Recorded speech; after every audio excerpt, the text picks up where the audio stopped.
Hey guys! Magandang gabi! Welcome back po dito sa Gandara SRU channel for Showbiz Update. Andito na naman nga po akong muli nagbabalik. Ang nagmamaganda ninyong kachismosang Kim Pao, wala na pong iba.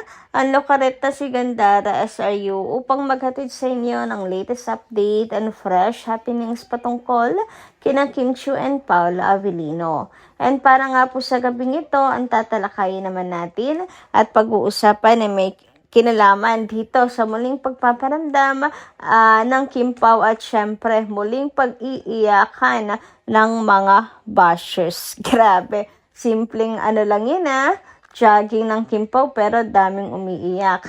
Pero bago po ang lahat sa mga di pa nakaka-subscribe sa ating channel, maaari lamang na pindutin po ninyo ang subscribe button at notification bell na nariyan sa baba upang kayo ay maging updated at ma-notify tuwing may bago tayong chika at balita hinggil sa Kim Pao. Basta mga balita na may kinalaman kina Kim Chiu and Paula Avellino, sagot na po natin yan. And eto na nga ang ating mainit na chika. So, muling spotted ang Kim Pao, muli pong nag-jogging. O, ayan, sa mga humihiling ng sign, meron di ba nung nakaraan nabasa natin, kapag hindi daw niya nakita na nag-workout ulit ang Kim Pao together, lalo na si Chinita Princess, maniniwala na siya na pregibels na nga itong si Kimi. Pero eto, agad-agad naman, nag-jogging si Kim Chiu and with Paula Avellino. Yes, balik jogging. In fairness kay Kimi, walang jogging session talaga, walang morning session nang wala po si Paula Avellino din. 'Di ba? Ibig sabihin lang po niyan, alam niyo na, kailangan pa ba nating i-elaborate yan? Charot. So, ayan, para sa mga matatalinong nilalang, kabilang ba kayo dyan? Gets nyo na yan, di ba? Pag walang morning sessions, jogging session, si Pao, wala din si Kimi.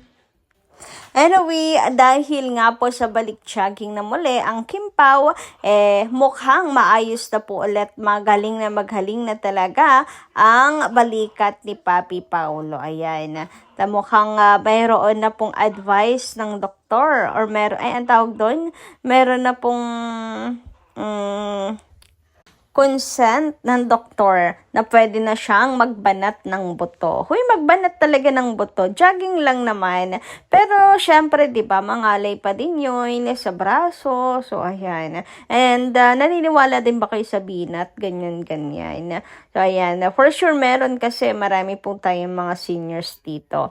Anyway, ayun. Sana nga tuloy-tuloy na po ang, pag-heal ng na-injured na balikat ni Papi. May lang naman sadyang na lang po talaga yung dati pang injury ni Pao.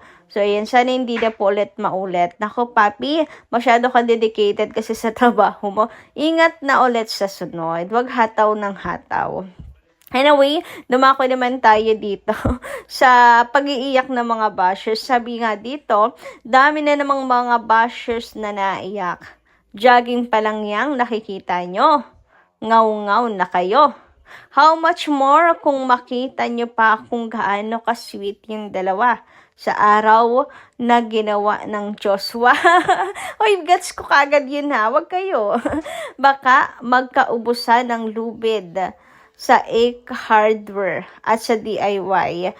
Poor people. Ano to? Di ko na-gets yung bandang huli na yun. But anyway, okay. Huy, bad. Ang bad Huwag ganun.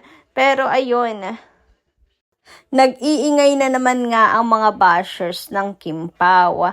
Kung saan, dami na naman nga pong ngaw-ngaw tungkol sa jogging na to nila Kim and Paolo na kesyo ganito lang, kesyo ganyan lang, kesyo pakitang promo, ganyan. Pero paano magiging promo po ang Kim Pao kung wala naman po silang project together pa na ina-announce?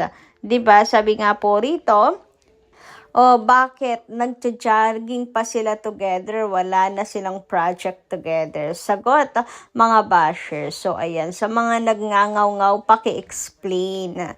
'Di ba? Wala na pong project ngayon ng Kim Pao, lalo na sa mga nagsasabing pang promo lang sila. Bakit nagja-jogging pa sila together? Sumagot nga kayo. Ito yung sagutin ninyo, no? Well, ngaw-ngaw lang din naman kayo ng ngaw-ngaw, de dito kayo makipagpaligsahan, no? I love to read all your ngaw-ngaw, charot lang. Anyway, totoo, 'di ba? Sa ngayon, wala pang ina-announce, pero siguro sa mga susunod na buwan, 'di ba? Since may pa-save the date itong si Miss Carl, sana next project na po 'yan. Ako, nauuhaw na po kami ulit sa next project na together nila Kim and Paolo, since yan na lang din naman po ang ginagawang alibay ng mga bashers na promo lang daw ang Kim Pao. O edi sige, tadta rin natin ang project sila Kim and Paolo para maraming promo. Gustong gusto yan ng mga fans. Pero wag ka. Marami rin pong nagulat kahit na alaman po natin na laging may ganap ang Kim Pao sa likod man po ng camera, may trabaho man o wala. Marami pa rin ang nagulat sa jogging session nila. Siguro kasi medyo matagal-tagal din bago ulit nakapag-jogging sila Kim and Paolo. Kaya ayun, grabe yung tibok ng puso ng mga fans talaga. Talagang nabigla po sila. Yung saya nila talagang lumulukso sa sobra pong tuwa.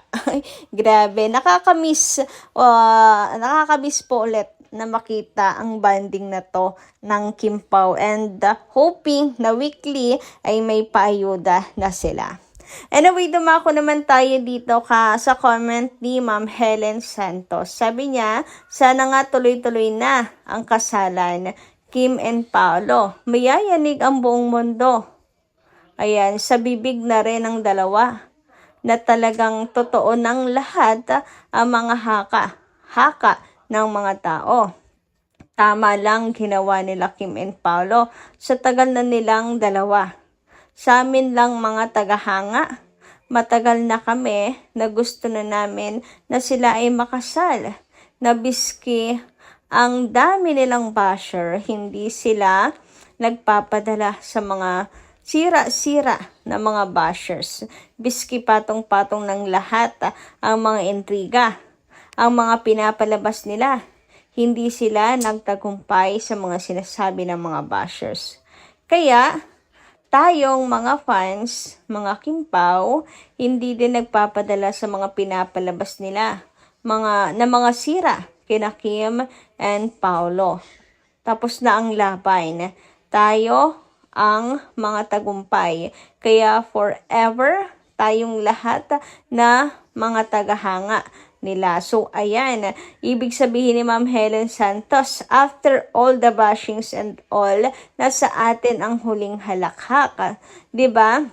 So, sana nga daw po ituloy-tuloy na ang kasalan nila Kim and Paolo, kasi ito na nga daw ang matagal nang iniintay ng mga fans na for sure ay ikakayanig ng buong mundo. Paano ba naman ang mga fans nila Kim and Paolo ay nasa iba't ibang sulok talaga ng mundo. Marami, worldwide talaga ang fans ng Kim Pao. Kaya nga kahit saan pumapadpad sila Kim and Paolo, talagang ang daming sumasalubong sa kanila. May dami nakakakilala sa kanilang dalawa. Samantala, sabi naman ni Ma'am Nenita Valdres, maganda rin gabi. Yes na yes noon pa man na si Kim, lalo na kasama niya si Paolo. Very bankable sila. Love Kim Pao. Ayan, love Kim Pao. Grabe, ito ngayon sinasabi na kahit sinong tanungin, talagang Kim Pao po ang most or very bankable, lalo na last 2025 na love team. Kasi ang laki po ng naitala din nila sa kanila pong naging movie. And syempre, kita nyo rin naman bawat event, lagi pong Kim Pao ang isinisigaw. Ang dami rin po talaga ang bag nila Kim and Paolo.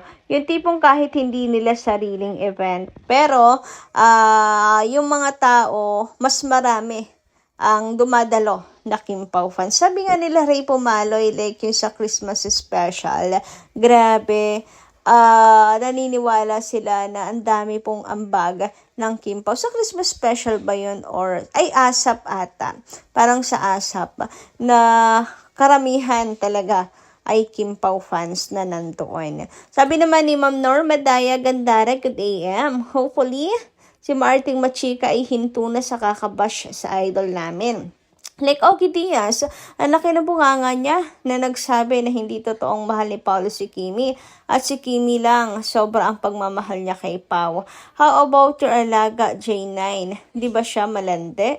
Noon pa man niya na si Paolo is courting Kimi, J9 abruptly answered Jericho just so hindi na siya may iwan sa ere.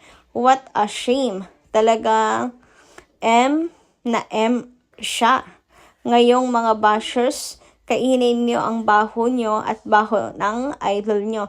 Tiway Gandara for reading my comments to my love couple, Kim Pao, God bless them both. Naku, nalala ko yung pag-usbong ng Kim Pao, like yung dumadami yung fandom nila Kim and Paolo, ayun, tapos biglang hindi na daw siya may iwan sa ere. Kaya isa rin po yan sa mga parang, ewan ko, yung naging reason kung bakit parang nagsimula ang bashing kay Kim Chiu and Paolo Avellino. But anyway, past is past.